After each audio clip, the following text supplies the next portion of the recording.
그래서 대웅전에 있는 그림은 부처님 일생일대를 그림으로써 이렇게 표현을 이렇게 한 거예요.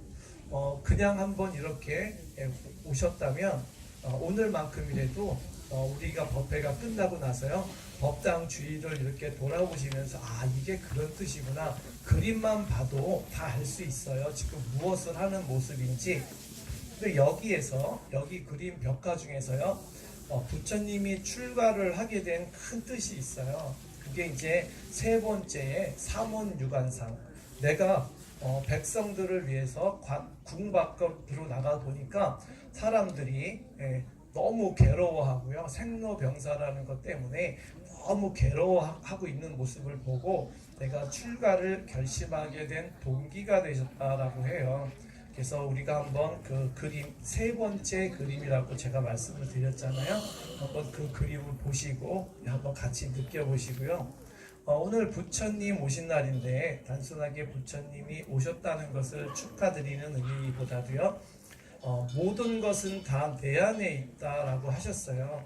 내 안에 부처님이 있는데 아까 처음에 말씀드렸듯이 천상천하 유아독점, 유아독존, 각자 개인이 얼마나 소중한 존재고 이 세상에 인간의 몸을 받기 위해서 얼마나 경쟁률을 뚫고 이 세상에 태어나신 그대 분들은 정말 존귀하고 소중한 분이신데 소중하다라는 것을 모르고 내 몸을 함부로 괴롭히고 계시다.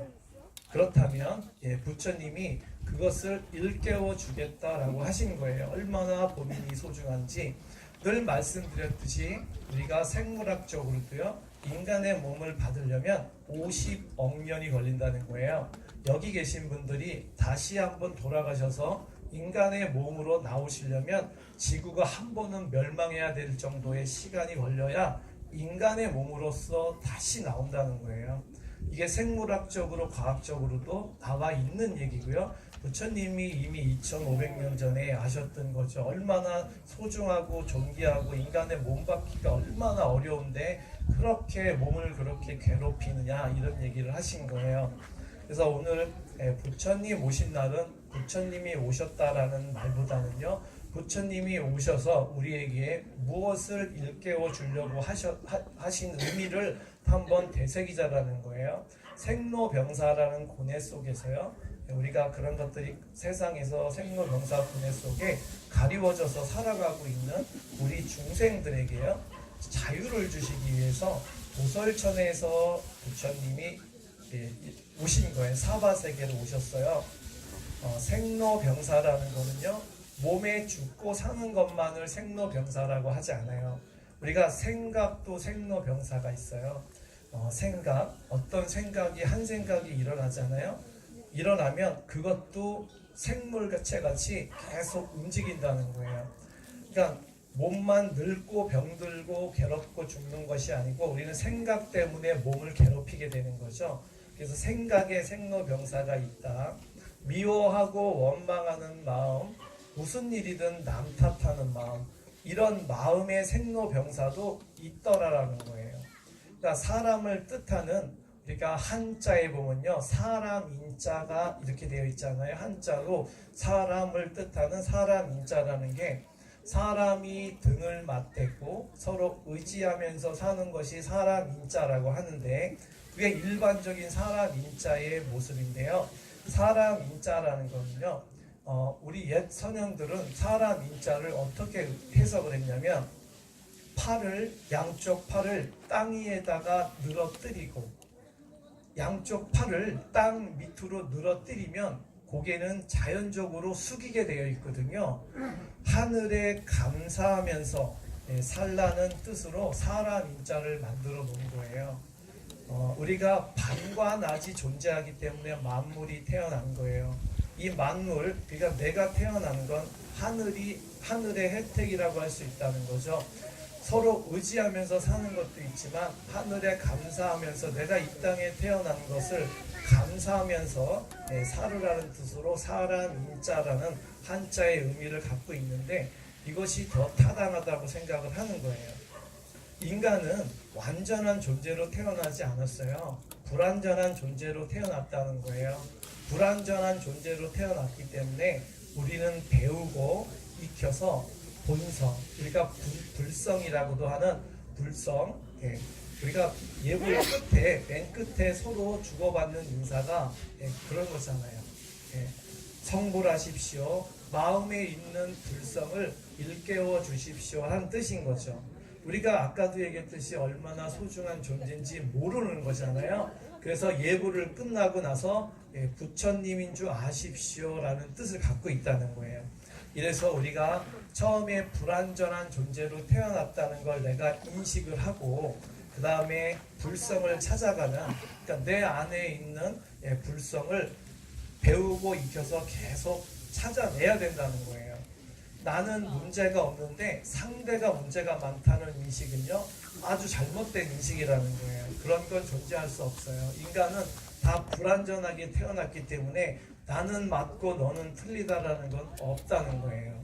그러니까 이런 생각들이 사람에 있어서 괴로움의 시작이라고 부처님은 아셨던 거예요. 누구 하나 부처님 존재 아니면 다 불완전한 존재로 태어나서 배우고 익혀서 내가 어느 정도까지는 완전함을 추구하고 살아가게 돼 있다는 거죠. 우리가 동식물은요, 동물과 식물은 대가를 바라지 않아요. 새끼를 낳고요, 잘 크기를 바라지도 않고요, 잘 자라기를 바라지도 않고, 얘가 커서 동물의 왕이 되라는 마음도 동물들은 갖지가 않아요. 식물들도 그렇게 갖지 않아요. 근데 우리는 사회라는 것을 구성하면서 살아가는 존재잖아요. 인간은 혼자서 살아갈 수 없다는 거예요. 사회를 구성하다 보니까 여러 사람이 모이게 되고요. 여러 사람이 모이게 되다 보니까 서열이라는 게 정해지게 된다는 거예요. 그러니까 사회라는 단체 안에는 반드시 높고 낮음이 있고요. 많고 적음이 생길 수밖에 없다는 거예요.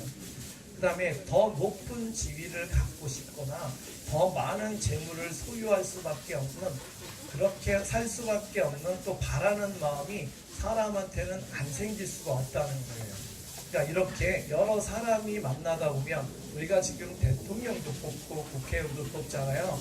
그러니까 여러 사람이 모이다 보면 이렇게 서열 우위가 생기게 될 수밖에 없는데 그것을 바라는 마음이다. 인간만이 생기는 바라는 마음이다. 내 아이가 잘 컸으면, 내 아이가 아무 탈 없으면, 아까도 말씀드렸듯이 동물이나 식물은 그런 마음 자체가 없어요. 사람은 다 그런 마음이 있다는 거예요. 그런 마음을 내려놔라, 없애라할 수도 없어요. 그게 우리 인간의 욕망이기 때문에. 우리가 해조 한 번씩은 들어보셨겠지만 해조 육조 현사분이 계시는데 이분이 큰 깨우침을 얻었던 금강경이라는 사국의 한 구절이 있어요. 한 번쯤은 들어보셨겠지만 응모소조 이생기심이라는 사국에가 있는데, 응모소조 이생기심이라는 것이 무슨 뜻이냐면요, 이 뜻이 쉬울 듯 하지만 결코 쉽게 놓을 수 없는 우리의 욕망을 표현한 단어거든요. 아까도 얘기했듯이 바라지 않으면 된다. 놔라, 집착을 내려놔라, 버려라. 집착이 버릴 수도 없고 놓을 수도 없고 내려놔지지도 않는다는 거예요. 우리는 사회라는 여러 사람이 모여서 살아가는 거기 때문에 항상 바라는 마음이 없을 수가 없다는 거죠. 그래서 그런 뜻으로 그런 게 굉장히 쉬운 것 같은데, 너 욕심을 내려놔, 집착을 내려놔 되게 쉽잖아요. 말이 쉬운 거죠. 그래서 우리는 그것을 남을 지적할 때 마치 나는 올바르게 사는데 당신은 올바르게 사지 않는 그런 뜻으로, 약간의 좀 안 좋은 뜻으로 많이 이걸 쓰는데 사람의 욕망이라는 거예요. 그래서 응모소주 이생기심, 머무르는 바 없이 마음을 내어라. 내가 해주고 나서 바라지 말라는 거예요. 바라지 말라. 바라는 순간, 대가를 바라는 순간 마음에서는 고통이 일어나고요, 분열이 일어나서 괴로움을 만들어낸다는 거예요. 쉬운 것 같은데 굉장히 어려운 얘기예요. 우리가 우리 인간의 욕망을 이렇게 8글자로 응모소조 이생기심이라고 표현했던 우리 옛 선현들은 참 굉장한 생각을 많이 하고 사셨던 거죠. 이렇게 하루의 시작이 자정이잖아요. 한 달의 시작은 초하루고요. 한 해의 시작은 동지예요. 우리가 생로병사에서 자유를 얻기 위해서는 이 세상의 첫 발을 어떤 연을 맺어 시작하는지에 따라서요, 인생은 많은 변화를 겪게 되어 있어요. 어렸을 적에 가장 많이 듣던 말이 나쁜 친구 만나지 말고 좋은 친구 사귀라는 말을 많이 들었던 기억이 있어요. 그러니까 태어나면서부터 우리는 아는 것은 아무것도 없어요. 환경에서 배우게 되거나요, 부모에서 배우거나 친구에게 배우거나 사회에서 배우게 된다는 거예요. 전생에 알고 태어난 건 아무것도 없다는 거죠. 그러니까 이렇듯 나란 존재는요, 누구를 연으로 맺어지느냐에 따라서 많은 변화를 겪게 된다는 거예요. 우리가 5월은 가족의 달이기도 하고요, 행사도 참 많이 있어요. 어린이날도 있고 어버이날도 있고요, 스승의 날도 있고 부처님 오신 날도 있어요. 우리가 5월 달에 이렇게 많은 행사들이 있는 건 5월이 인연의 소중함을 느끼게 하는 달이기도 한다는 거예요. 5월은요, 절기로는 입하를 지나서 이제 5월 6일이 입하인데, 입하가 지나면서 농촌이나 이런 데서는 사람들의 일손이 가장 많이 필요한 시기도 해요. 그러니까 이런 사람의 일손이 가장 많이 필요한 시기에 이런 행사를 많이 만들었다는 건 그만큼 5월달 말이라도 옆사람, 아이들, 어머니들, 또 나를 지도했던 스승님들에 대한 또 이런 생각들을 한 번씩 소중함을 느끼게 해주는 달이기도 하다라는 거죠. 우리가 지금 뭔가 어려움에 처해 있지 않으면 이런 생각을 할 수가 없다는 거예요. 좋은 인연을 맺으려면요, 맺을 만한 공덕이 있어야 맺어진다고 해요. 일찍 좋은 스승을 만나거나 좋은 친구를 만나는 것도요, 조상의 공덕이 있어야 하듯이요, 인연은 삶을 긍정적으로 변화시켜 주기도 하고요, 어려움에 빠뜨리게도 한다는 거죠.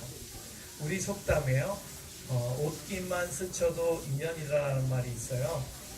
경전에도 인과 초경이라는 부처님 경전에도요, 이런 뜻이 있는데, 이 부처님 경전에 있는 뜻은 부처님이 시장길에서 옷깃만 스쳐도 인연이며 부부는 500생을 통한 인연으로 만나신다라고 설하고 계신다는 거예요. 인과 초경이라는 경전에요.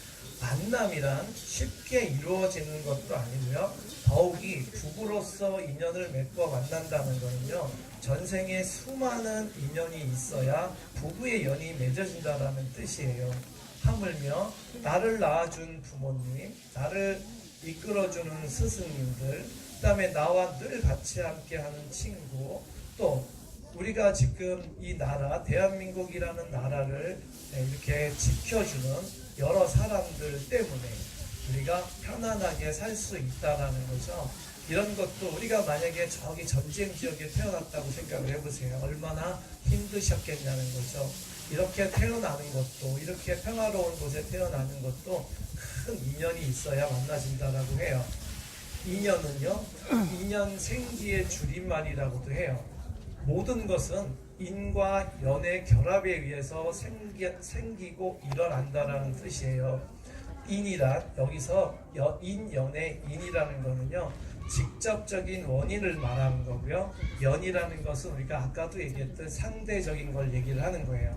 어떤 사람을 만나느냐에 따라서 내가 어떻게 변하느냐, 이런 것들이 우리가 인연이라고 얘기하는 거예요. 자, 빨간색과 초록색이 섞이면 노란색이 돼요. 근데 빨간색과요, 파란색이 섞이면 보라 색깔이 나오거든요. 땅에다가 어떤 씨를 심는지에 따라서 어떤 것이 자라게 되는 거죠. 이렇듯 어떤 원인이라는 것이 있고요, 원인을 만드는 결과라는 것이 있는데, 이것을 인연이라고 한다는 거예요. 인은 나를 뜻하고요, 연은 어떤 것을 맺게 되느냐에 따라서 내가 어떻게 바뀌느냐, 인연은 어떻게 보면 우리 절에서 부처님이 말씀하신 인연은 우리 인간의 전부라고 얘기하는 거죠. 어떤 인연을 만나서 내가 아까도 말씀드렸듯이 나는 빨간색인데 초록 색깔을 만나면 노란 색깔로 변하고요. 나는 빨간 색깔인데 파란 색깔을 만나면 보라색으로 바뀐다는 거예요. 어떤 연을 만나느냐에 따라서 이렇게 내가 어떻게 바뀌느냐 상당히 중요하다고 하는 거죠. 우리가 어떤 이유에서 이 세상에 태어났던 좋은 환경을 못 만났다고 하더라도요. 전생에 지은 조상님들이 지은 복이 없어서 내가 좋은 환경, 좋은 여건으로서 태어나지 못했다고 하더라도요. 연을 잘 맺게 되면 결과는 좋게 될 수 있다는 거예요. 좋은 환경에서 태어났다고 해도 연을 잘 못 메우면 삶이 꼬이게 된다는 거예요. 인연은 좋은 것을 만들기도 하고요. 나쁜 것을 만들기도 해요. 그러니까 우리가 설사 이 세상에 태어나서 정말 가난한 부모 밑에 태어나도 어떤 연을 짓느냐에 따라서 삶이 많이 바뀐다는 거죠. 그러니까 어떤 것이 하지만 우리가 연을 잘 맺으려고 노력은 해야 된다는 거예요. 그냥 얻어지는 것은 아무것도 없다는 거예요. 그러니까 우리가 좋은 연을 맺기 위해서 좋은 인연에서 이는 나를 뜻하는 거니까 연은 상대를 뜻하고 대상을 뜻하기도 해요. 그러니까 그 좋은 대상을 만나기 위해서는 좋은 생각을 가져야 되고요. 좋은 마음을 가져야 된다는 거예요. 그러니까 자신이 노력에 비해서 큰 결과를 얻으려는 내가 그런 마음을 갖고 있으면 주위에 그런 사람들이 만나지는 거고요. 내가 노력한 만큼 결과가 얻어진다라는 생각을 하게 되면 주위에 열심히 노력하고 살려는 사람들로 주위가 이렇게 만들어진다는 거예요. 봄의 기운이 시작됨을 우리는 동지에 느낄 수가 있어요. 동지라는 건 양력 12월 23일을 동지라고 하는데 이렇게 추운데 무슨 봄의 기운이 되냐라고 하는 분들이 계셔요.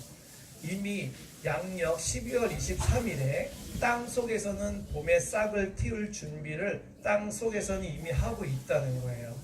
세상의 이치가요 이렇듯 시작은 보이지 않지만 시간이 지나면 반드시 봄날은 오게 돼 있다는 거예요. 작은 씨앗이 봄을 지나서요 여름에 꽃을 피우고 가을에 열매를 수확하듯이 우리의 삶도 바뀔 것 같지 않고 그 모양 그 모습대로 살아갈 것 같은데 이미 천지가 증명을 하고 있어요. 지금 꽃이 피는 거 보시면 이게 지금 핀 것이 아니고요. 이미 작년 양력 12월 23일에 이미 우리가 눈에 보이지 않지만 땅속에서 꿈틀꿈틀 필 준비를 하고 있던 것이 6개월이 지나서 이렇게 꽃이 피게 된다는 거예요. 그때 우리가 양력 12월 23일 추운데 봄 생각을 할 수가 없잖아요. 이렇게 힘들고 어렵다고 하더라도 언젠가는 봄은 오게 되어 있다. 늦게 피고 일찍 피는 꽃이 있잖아요. 포기하지 않으면 늦게라도 필 수 있다는 확신을 가지시면 되고요. 부처님의 가르침을 삶의 등불로서 꺼뜨리지 않고 살면 좋은 날이 있을 거라는 믿음을 가지시면 돼요. 내 안에 부처님을 탄생시키는 그날까지 참회하며 한 걸음씩 나아가기를 바라드리겠습니다. 네, 감사합니다.